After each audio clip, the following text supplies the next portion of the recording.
Владата ќе плаќа милионски глоби ако Euromax Resources, несудениот инвеститор на рудник во Иловица, одлучи да тужи. Тие не ја исклучуваат оваа можност. Откако владата еднострано го раскина договорот пред неколку дена, компанијата рече дека ова е политичка одлука пред избори.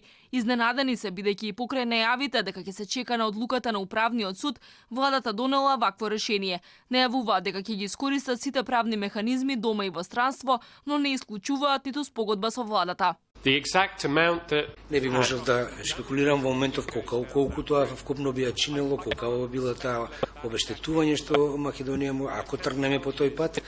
Меѓутоа со оглед на големината на проектот, значењето на проектот и на инвестицијата за земјата, ќе се работи сепак за значителен износ. Од владата пак не се плашат од тужби и глоби. Велат што му одлучиле еднострано да го раскинат договорот, сметале дека се целосно во право. Не би можеле да зборуваме за никаква штета, бидејќи ако владата ја раскинала, цени дека имала право на тоа. Така да не планира да плаќа обештетување ако имала право. Значи, тоа е проценката. Сега немам тука дополнителен одговор на тоа прашање. За адвокатската куќа на Euromax вината е во администрацијата. Не било точно дека фирмата не поднела комплетна документација.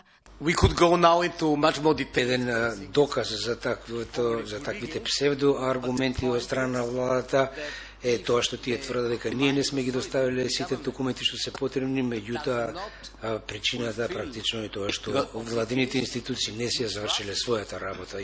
Компанијата обвинува дека оваа одлука на владата е лош сигнал за постоечките и потенцијалните странски инвеститори. Активистите од југоистокот со години се бореа да ја спречат изградбата на рудникот во Иловица. Инвеститорот пак уверуваше дека нема да се загадува воздухот и почвата.